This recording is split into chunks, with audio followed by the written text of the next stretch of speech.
Welcome to Sober and Lit. The podcast for women who want to get sober, stay sober, and live a life that's way more lit than it ever was with wine. We're your hosts, Ruby and Susan, two alcohol freedom coaches keeping it real with stories, tools, and zero judgment. Whether you're sober curious or all in, you're in the right place. Let's feel lit, alcohol free.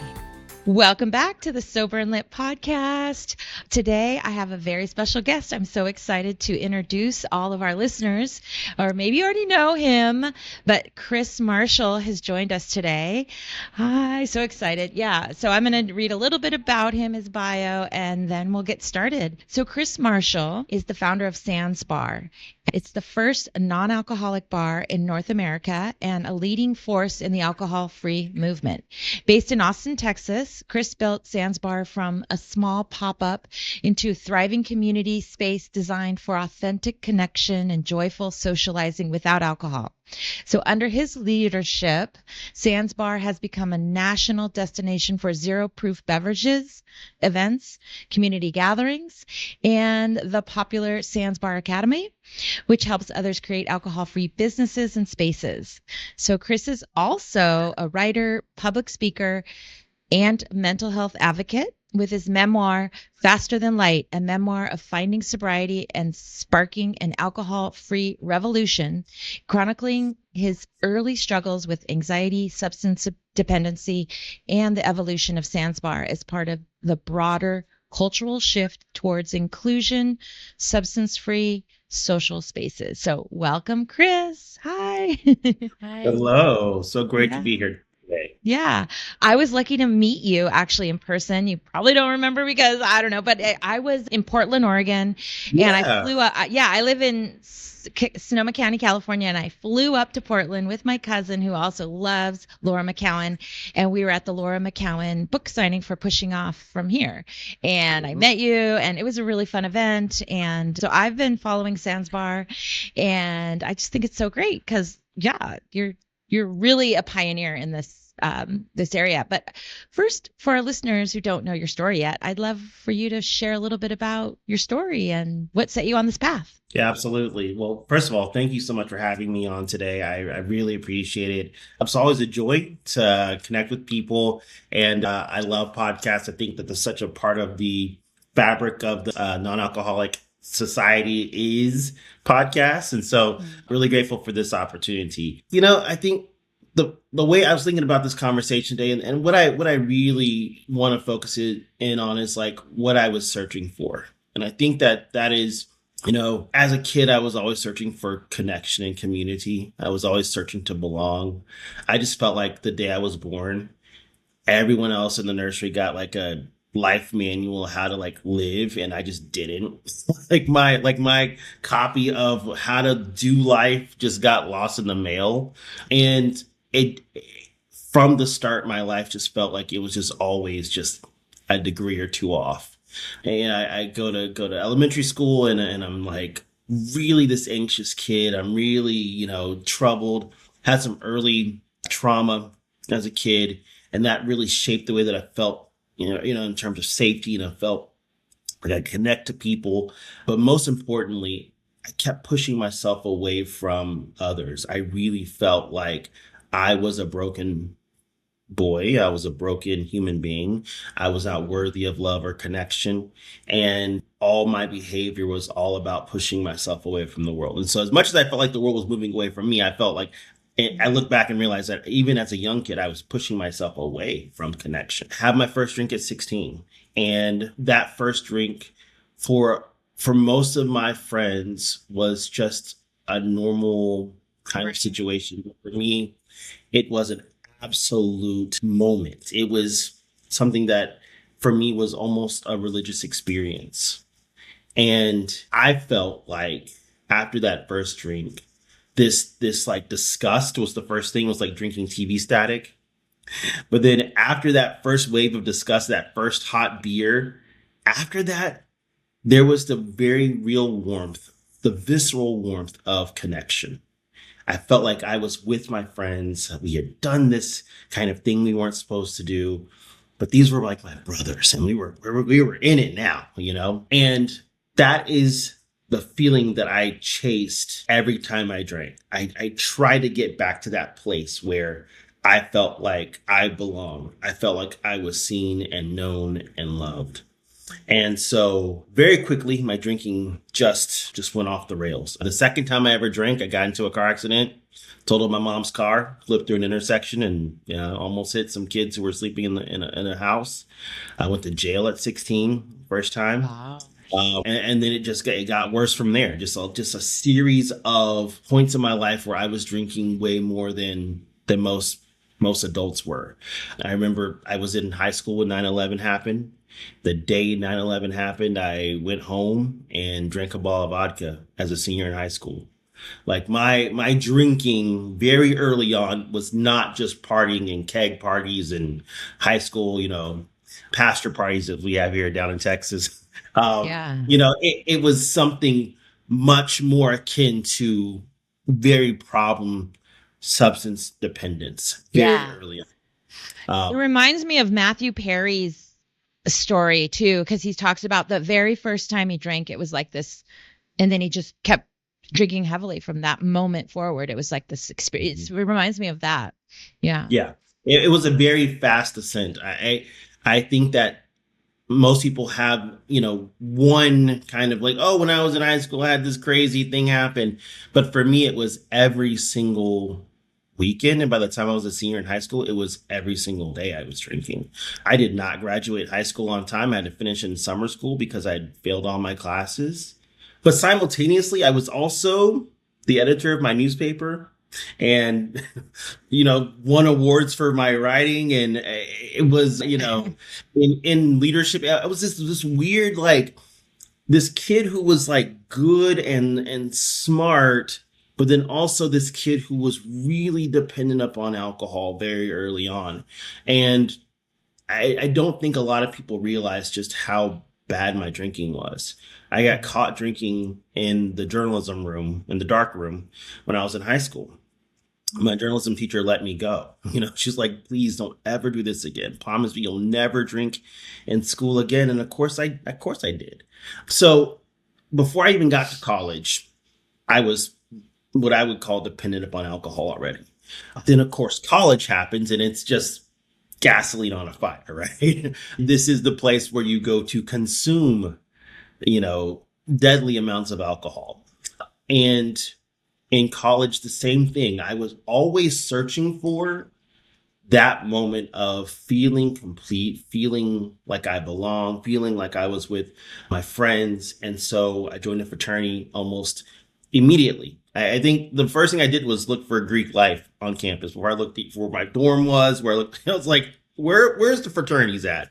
Joined a fraternity quickly. That was the first time I realized like my drinking I always knew it was abnormal, but it was more abnormal than I realized. It wasn't until I was with other kids who were my age drinking as heavily as I was, and they were like, you have a problem. Like, you're drinking in the morning after a big keg party. Like, we're all drinking. Like, I get it. But it's 9:00 in the morning and you're drinking. We're not doing that.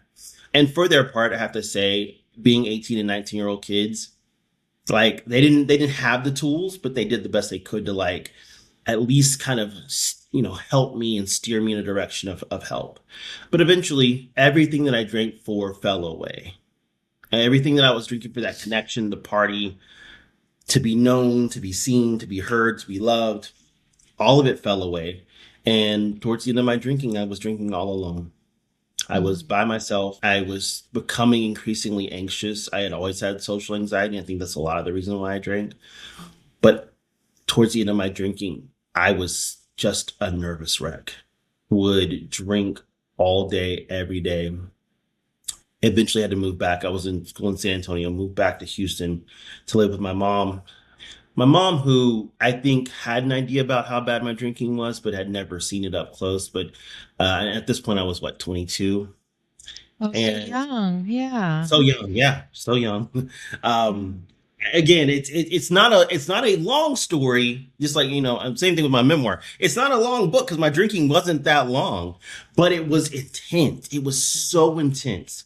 At 22, I already had an inflamed liver. right? I already had done damage to my body, and I had seizures from detoxing. Like I had already developed a physical dependency at 22 years of age. So I moved back in with my mom, and that was a turning point because my mom had to witness me, really in a bad place.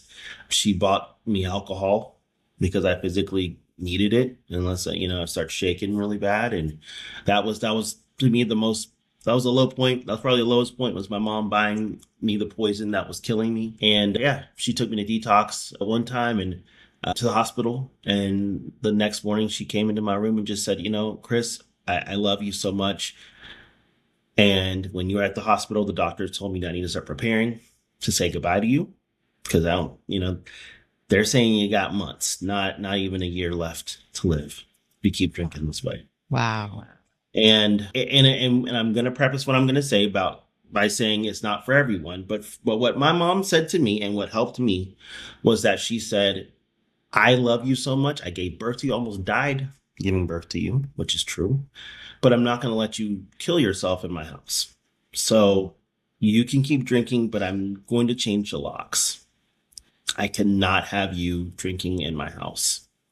Mm-hmm. And my mom had said things like that before.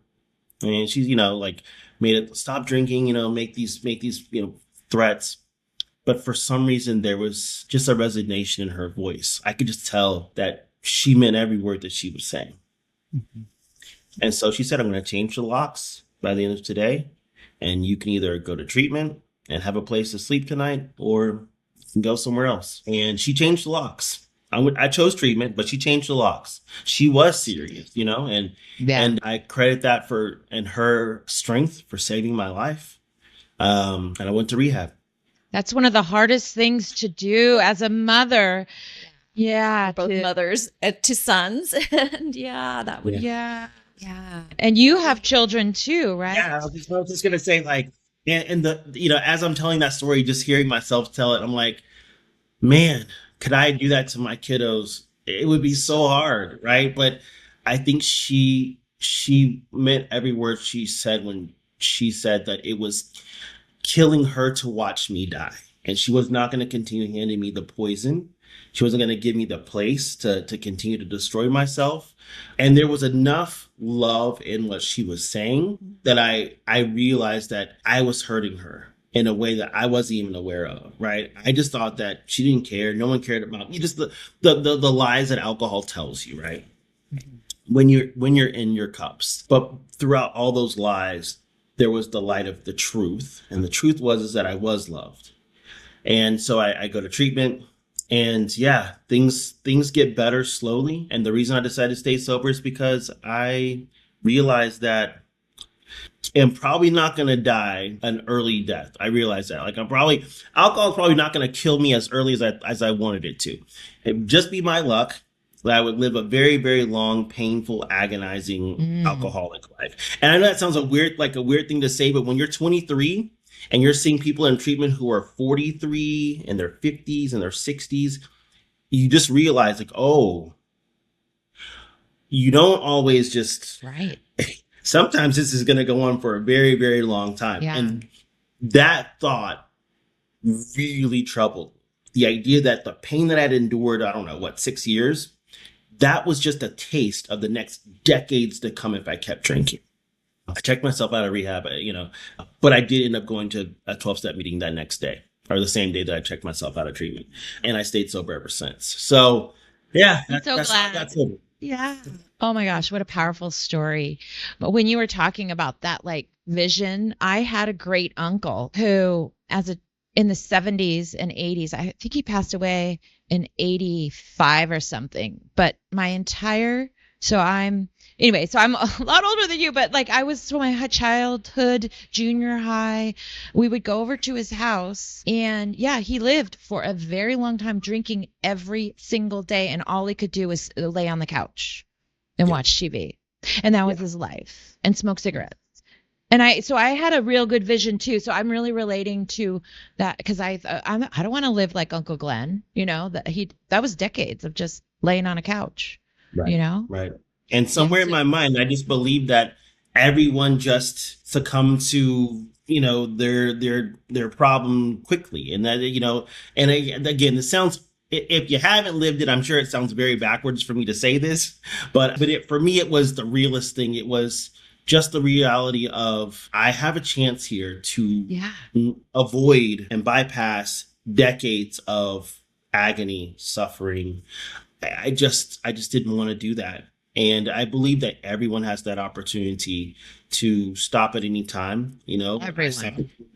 but everyone has the opportunity to stop at any time you want, to put down the bottle, to get off the path and choose an entirely different life that's brighter and more full than you could ever imagine. And It's lit. I just it's lit. That's And I did it at 23, but if So you're proud of 83 you. or 63 or 73, you can quit whenever you want.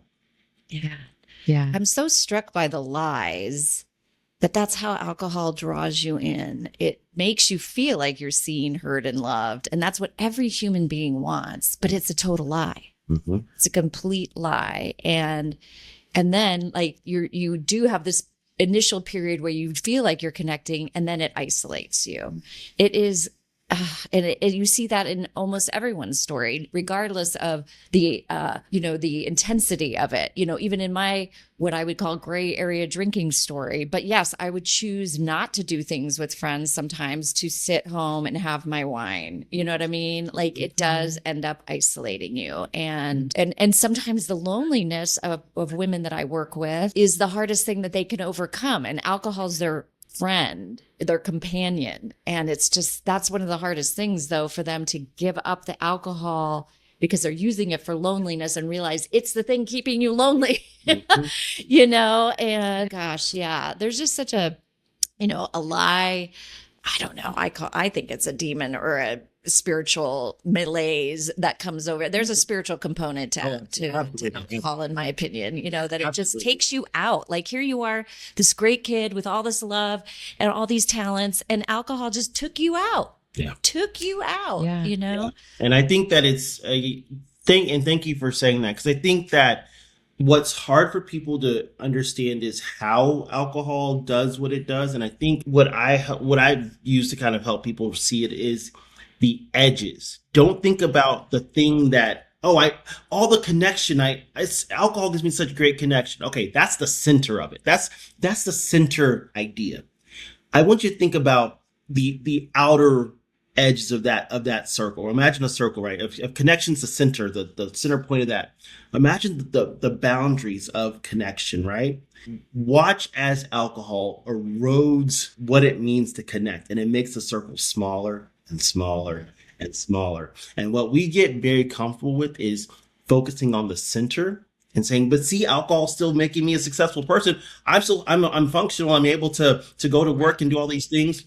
Yeah, that's the center. But zoom out just a bit, and your idea of what competent and successful and focused, it gets smaller and smaller and smaller. And that is the mechanics of how alcohol is so insidious, because it only keeps you focused on the center of the problem. And when you look at the center, I don't have a problem. But when you look at the space and how it gets smaller over time, that's where alcohol gets you. That's exactly what I say. My world got smaller and smaller. It's like a smaller box. But the opposite's true when you get alcohol free. When you get sober, your world like expands. It's like renewable energy. It just keeps going and expanding. So now I want to shift gears and like, what inspired you? Will you share about this whole Sands bar and your alcohol free life? Mm-hmm. Well, I mean, I got sober, and as soon as I got sober, I realized that everything that I was looking for in alcohol, I could find in sobriety. And so the connection, the community, being known, being loved, friendship, all of that. And when school, became a counselor, and I was a licensed clinical counselor for 8 years. And in my work as a counselor, I mean, I just met so many amazing people. But as I was working with those people, definitely realized that there was a need for people who are trying to live alcohol free. And that is the social component. We really can do everything, possible clinically. And maybe as even as coaches, to give people inspiration and teach them about their triggers and all the other great psychoeducational tools. But the one thing that we really failed to do is to give people a playground or a gym to learn how to navigate those triggers and learn how to navigate those social cues, to learn how to become the kind of person that can engage in conversation without alcohol. We don't give people places to practice. And Sands Bar is the answer to that problem, is a place where people can practice how to be in social situations sans alcohol, because that's something that we've all, if you ever taken a break or you're sober, it is awkward and hard to socialize without alcohol. And I was just really of the mind that I need to create this place. So I started off as a pop-up. I was just going to do it one time in 2017, and it really wasn't the public, because a lot of people, they were really excited about it. Sure, that was great. But if I'm honest with myself, it was me.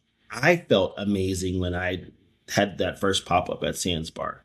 I felt like, oh my gosh, this is what I've been looking for. I loved counseling people. I loved working with people in detox and resident. I loved that.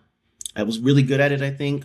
But Sands Bar did something for me. It reached back through time and it touched that 5-year-old version of me that felt like I was born without a playbook. It touched the 15-year-old part of me that was so desperate for friendship and connection. It touched the 21-year-old version of me that was drinking himself to death in the name of brotherhood. It healed all versions of me. And as much as I am proud of what Sands Bar has done to like create this movement, I am so grateful that I took the chance and gave myself the gift of Sands Bar. Wow. I love that. I love that. And I was thinking exactly that you created something that you needed. Yeah. To heal you. Oh, that's so beautiful. And it's needed by others. It's needed by, I know that like, that was the thing with Susie from Zero Proof Experiences or Sober in the City. She was like, I want to be able to socialize alcohol free, not feel like a weirdo. We want our drinks in a fancy glass. We deserve a seat at the table. Yeah. Mm-hmm. Yeah. Yeah. But what has been your most surprising personal growth since founding Sands Bar and witnessing this community that you've helped build? I think it's showing up not okay. It's very interesting for people to know you and to know this version of you. Oh. And there's this version of me that people know, right? But in the last couple of years, I've really worked at showing up however I am and being real about it. I think it's wild for people to hear me say that sometimes I feel lonely, when all I do is create social experiences and have a bar that's about connection and travel the country but sometimes I do feel lonely, and I'm working at, I'm not there yet, but I'm working at showing up, unpolished. Mm-hmm. I'm working at showing up honest and saying that I have hard days or saying that I struggle with loneliness, because entrepreneurship is the loneliest. You can. Absolutely. I really like that you said that, because I think I've been feeling that way myself. I've been doing that more in my newsletters. I mean, I struggled recently with an event, and I'm 5.5 years alcohol free, and we were at a drinking event where pretty much everyone else was drinking except me, and I could feel myself kind of shrink back and feel othered and feel not included. And I think sharing that kind of stuff is important, because I think it makes the person who's 2 years or 1 year or 6 months or 3 months feel like, oh, okay, this is normal. It's normal to sometimes feel lonely. It's when we say we're sober and lit, and we are lit, but sometimes we're not lit. Sometimes we don't feel lit, and that's okay. Because that's life. That's reality. Yeah. So I think sometimes painting this super, like we're super women or supermen or something, it can have a negative effect for people, because then they go, well, how come I'm not living this super great life? Because sobriety is sometimes hard, and that's okay too. It's worth it, but sometimes it's hard. And It's still the human experience, Right. it's not going to fix every problem in your life. Right. They say fix 98% of them, but so Yeah. I appreciate that. We like to say life is lifey, right? It's still lifey. So for someone that's newly alcohol free and sober curious, what advice would you give them about finding connection outside of the drinking culture? I would just really encourage anyone to look for communities that where they feel safe enough to be themselves, right? And I feel like there are so many great communities, virtual communities, in-person communities, but find that space where you can be yourself, you can be you. And I think that the other thing that I would probably suggest is to look more than one place. I think like people expect, again, like we were just talking about, sobriety to be perfect. And I think people look at sobriety communities and expect them to be perfect. Not all sobriety communities are created equal, and they're not all for you, right? There may be some that fit better than others. And I just think that that's an important thing. I'm really grateful for my time in 12-step communities. And I spent the first 10 years of my sobriety in 12-step communities. But I also looked elsewhere, and I'm so glad I did, because I found other spaces that fit kind of better for me. So it's just like looking at different ways and avenues of finding community and connection, because you can't do this alone. You absolutely cannot do any of this alone. Yeah, I agree. I don't think people can stay alcohol free and not have some sort of community. Yeah, some sort of sober connection or alcohol free connection with other people. But you can also look for other hiking groups, and you need community, period. Your church groups, different places to connect with other humans as well. I agree. Like just general human connection, yes, but as it relates to sobriety, I do think that there needs to be that angle as a component. I do think that that's important, because my hiking group is great, fantastic. Love them, love going out in nature. But that day that I don't feel like going out to hike, I need to be able to say why, right? I need to be able to say, hey, you know what? I'm just not feeling it today. And it's got nothing to do with you. It's just, I'm just having an off day. I'm just not having a day where I'm feeling it. I really agree. And actually my first, I went to outpatient rehab, and then I did the 12 steps in AA, and I met the most amazing, a lot of times I went to women's groups, but I met the most amazing person. There are amazing online communities too. I had, different sober communities online, but those connections in person where you can like call someone up and say, let's meet for coffee, let's meet for a drink. And I was so excited about this, alcohol free bar, so to speak. And there's one, and we've had Josh James on our show, because there's the Ocean Beach Cafe. Mm-hmm. And then I thought, can we get them in Sonoma County? I want them everywhere. And I think they're coming. I really do. I do think, or what do you see as like the trend in the alcohol free, movement, or something that excites you right now? Well, I mean, I do think that they're probably not going to come as fast as people want them to. I think alcohol-free bars are a very, very hard sell. I think it's a lot harder than people realize. I think the idea of wanting a place like that and a place that you would frequent every day to support it are two different things, right? They're just like, people are like, oh, we should have it. I'm like, great. Are you going to be here every day? Yeah. Yeah, you're not that, and that's fine, but just like know that that's what it takes to create this kind of space. The other thing that's a challenge is that alcohol-free bars are kind of a victim of their own success, right? When I started Sans Bar, 9 years ago? Mm-hmm. 9 years ago. There was no other non-alcoholic options. And every once in a while, I would go to a restaurant and there would be a mocktail on the menu, and it would just be like juice and soda.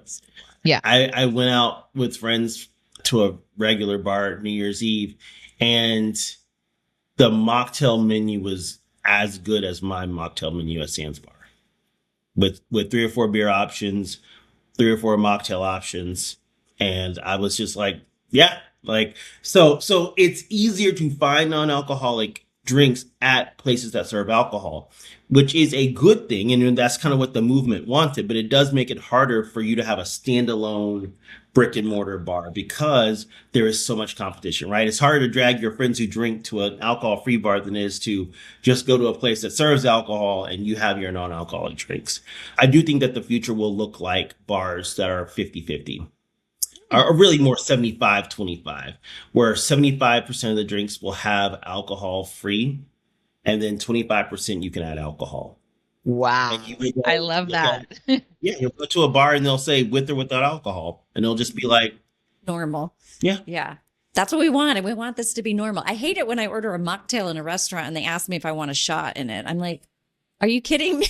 No, that's why I'm ordering that's a mocktail. But I do think it'll be the default will be non-alcoholic. I do think that that's what we're moving towards. I think so. People the default will be non-alcoholic, and you can add alcohol in if you ask. Yeah. There's a place in Walnut Creek. This is where I grew up in Northern California. It's new. It's called Scipio's. It's right in the Broadway Plaza in Walnut Creek in a very shishi, they've got Tiffany's, they've got Lulu, it's pretty Nordstrom, all that. It's right near the Macy's entrance. It's fairly new. I visited a couple years ago when they just had opened. And I was like so worried, like, oh gosh, because they're in prime real estate. I'm thinking, oh my gosh, this costs a fortune for their space. But they are exactly that. They're a lunch place because everyone who's shopping wants to have lunch. So they have food. They have mostly mocktails, but they have a low and no. So they have a low octane or low, alcohol option. So you could go there with your friends and somebody could get, the low or at a glass of wine, but you can also get a glass of sparkling non-alcoholic wine, which is always what I want. And so there's always mocktails, but I want a glass of sparkling non-alcoholic wine, which you don't find in restaurants very often. You don't. And I think that's going to change too. I think, again, it's more demand. And I think it's incumbent upon people who are alcohol free or sober curious to demand and ask, like, where is your wine list? Yeah. And where's the non-alcoholic wine? And if you say that enough times, the GM will oblige. Like, it's just having that as part of what you say. Just like when people 5 years ago would go to restaurants and say, why are there no mocktails on this menu? Right. When people know that they're there and people will go and support it. I also tell people, like, vote with your dollars. If you go to a restaurant and you see that there's a mocktail on the menu, buy the mocktail. Buy it. Yeah. Even if you're not, mocktail person. Yeah. Yeah. I do that with AF beers. And I at least order one. And before I would order, 3 maybe. So I'm still saving money. But are there any events coming up that you're super excited about that you want to share with our listeners? Or what's coming up in 2026 for you, Chris? I usually do have some fun events to talk about. I know there's a lot of fun, like other people are creating really fun events. I am working on a sober trip, and I don't know where it's going to be, but I'm either it's going to be either Oaxaca or I'm probably going to go back to Kenya. I don't know. I'm working on figuring it out. Oaxaca just keeps coming up in everything. The food, the culture, the food. Yeah. There's a non-alcoholic mezcal called Tomo no Tomo, and they're down in Oaxaca. Their distillery's down there. So I would love to do like a alcohol-free mezcal kind of situation. Okay. Yeah. Wow. Well, people will have to follow you and wait for where that's coming. But we didn't talk about your memoir, and tell us about your memoir. I think you said you launched it, or it came out about 6 or 8 months ago. Yeah, so it came out last year, and it's kind of like the story I just told, but definitely with a lot more detail. And I think that what I like most about my book, Faster Than Light, is that it really is about my life after I got sober, right? If but the book is, I think 50% of it is my sobriety story, and the other half is kind of some things I've learned in 19 years of sobriety, and also how Sandsbar was made and built, and how it's changed the world. I think if you look at just the memoir part of it, 25% of it is the story I told you until I got sober, right? The rest of my memoir, the 75% of it, is how I lived sober. I think it goes all the way up until like year 15. So I just feel like so many memoirs, so much Quit Lit is about stopping, and it talks about the horrors of drinking, The and horror how bad it stories, was, yeah. and all the other things. And I did not really start facing some things until I was a decade sober. And I just think that there needs to be more about the long middle of sobriety, because that is where all of us will live if we're going to stay sober longer than a year, right? When you stop drinking, and when you stop, either you start again by drinking again, or you die. What you live is the middle. Yeah. That's what you're living in right now. And it's like, we need more books about that. So that's kind of what I think sets my memoir apart. Maybe, oh, yeah. And we also, Susan and I created a community of women that we call Feel It for Life. And it's about that. Like, how do you stay stopped and live and find those, because it's a lifelong journey of discovering maybe old traumas come up, or how do you deal with emotional sobriety, and how do you deal with, like Susan's example, when you're 5 years alcohol free, but you still feel a little uncomfortable. So yeah, we love our community. It's a small, intimate group of women that is, yeah. And you have an academy, right? Yeah. So I use what I've learned in entrepreneurship for 9 years to teach people how to open up their own bottle shops, bars, and pop-ups. Great. And it's been something I've done for the past 5 years. It's really, really great. It's all virtual on Zoom. But yeah, it's really focused more on kind of the business side of things and like community side of things. And then, yeah, just, I love writing. I think it's a passion of mine, and I'm already working on my second book. I'm calling it Breaking Sobriety. And yeah, just talking about that long middle and what happens when we stop orienting our lives around sobriety. What happens when life is just more than just being a sober person? Because at some point, everyone that I know is sober makes sober their whole personality. What happens when we're more than just sober? Yeah. I was thinking That's about great that this morning, actually. That's so about funny. 5 years, when you start asking that question, you're just like, Yeah. What else am I beyond sober? Okay. Wow. Well, this is a point in our podcast where we ask our guests, so what do you do in your life? Like your maybe it's hobbies or activities, but what do you do that fulfills you? And we call it lit, sober and lit. So that, like, yeah, what do you do, Chris? You ready? You ready? I'm ready. I'm listening. Brace yourself. Okay. Okay. I sing karaoke. What? No one said that yet. That's so cool. Okay. What's your favorite, like, karaoke What's your song? Yeah. Go-to karaoke song, your signature. I'll answer, but you have to guess. What would be my favorite karaoke song? I don't know your music. I know. Yes. I would just guess. Well, one of my favorites is Bob Marley, so I do anything Bob Marley. Oh, nice. That's good. I love Bob Marley. Good stuff. Susan, what about you? What's your good? Oh, some Elvis. Oh, Elvis. Wow. Okay. All right. Old school. One of my favorite Christmas songs is Blue Christmas. Okay. It's Shania Twain, Feel Like a Woman. Oh yeah, you're from Texas. I love Let's get everybody going. My husband does Just a Gigolo. There you go. Which always gets everybody going. Gotta get the crowd going, That is. And I wish it was about the crowd, but really, I sing karaoke in my car. I have an app on my phone, and I just, instead of listening to the radio, I just pop on some karaoke and sing. That's awesome. Oh my gosh, I love it. It's great. It's great for the endorphins and all the stuff.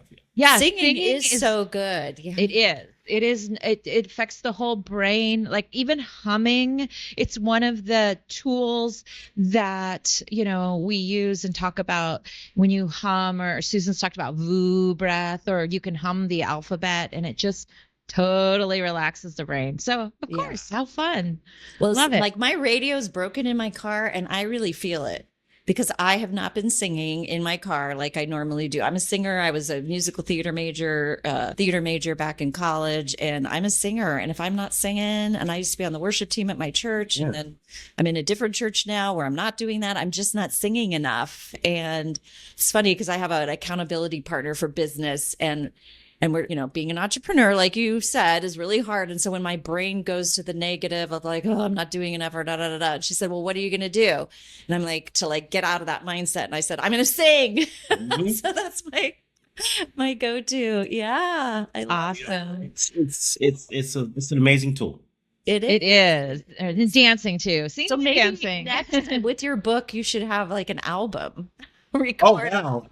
No, I didn't say I could sing well. I just said I don't said about Yeah. singing well. I just like to sing. I think it's just fun to do, and karaoke affords the ability to not sing well. Like the expectation is like not everyone's going to be great at it, and I'm certainly not great at it. But it is not taking myself seriously. It is deep breathing. It is the brain connection to music, right, and history that's so important. It is just one of the most amazing tools that I've picked up over the last 2 years of my sobriety, and I've absolutely just fallen in love with karaoke. Okay. I'm taking on your challenge. I'm going to be doing all that in the car. It's so fun. Well, Chris, thank you so much for coming on our podcast. And I'm so glad to introduce you to the listeners that don't know you yet and to learn more about you and connect with you. I mean, obviously we'll put the notes in the show note or the links in the show notes, but where can they find you online to stay updated with you? Yeah, Instagram is the best place to keep up with me, sans_bar.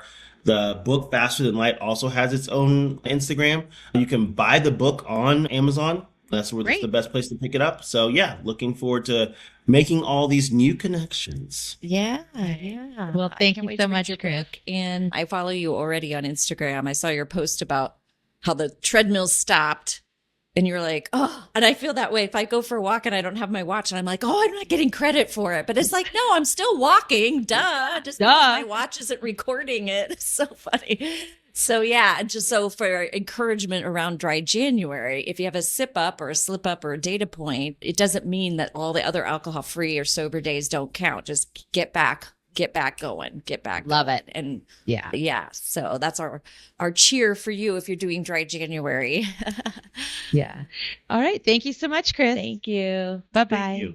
Thanks so much for listening to the Sober and Lit podcast. If you enjoyed this episode, we would love it if you would subscribe, rate, and review. It really helps get the word out. And remember, do something today to help you feel lit. See you next week.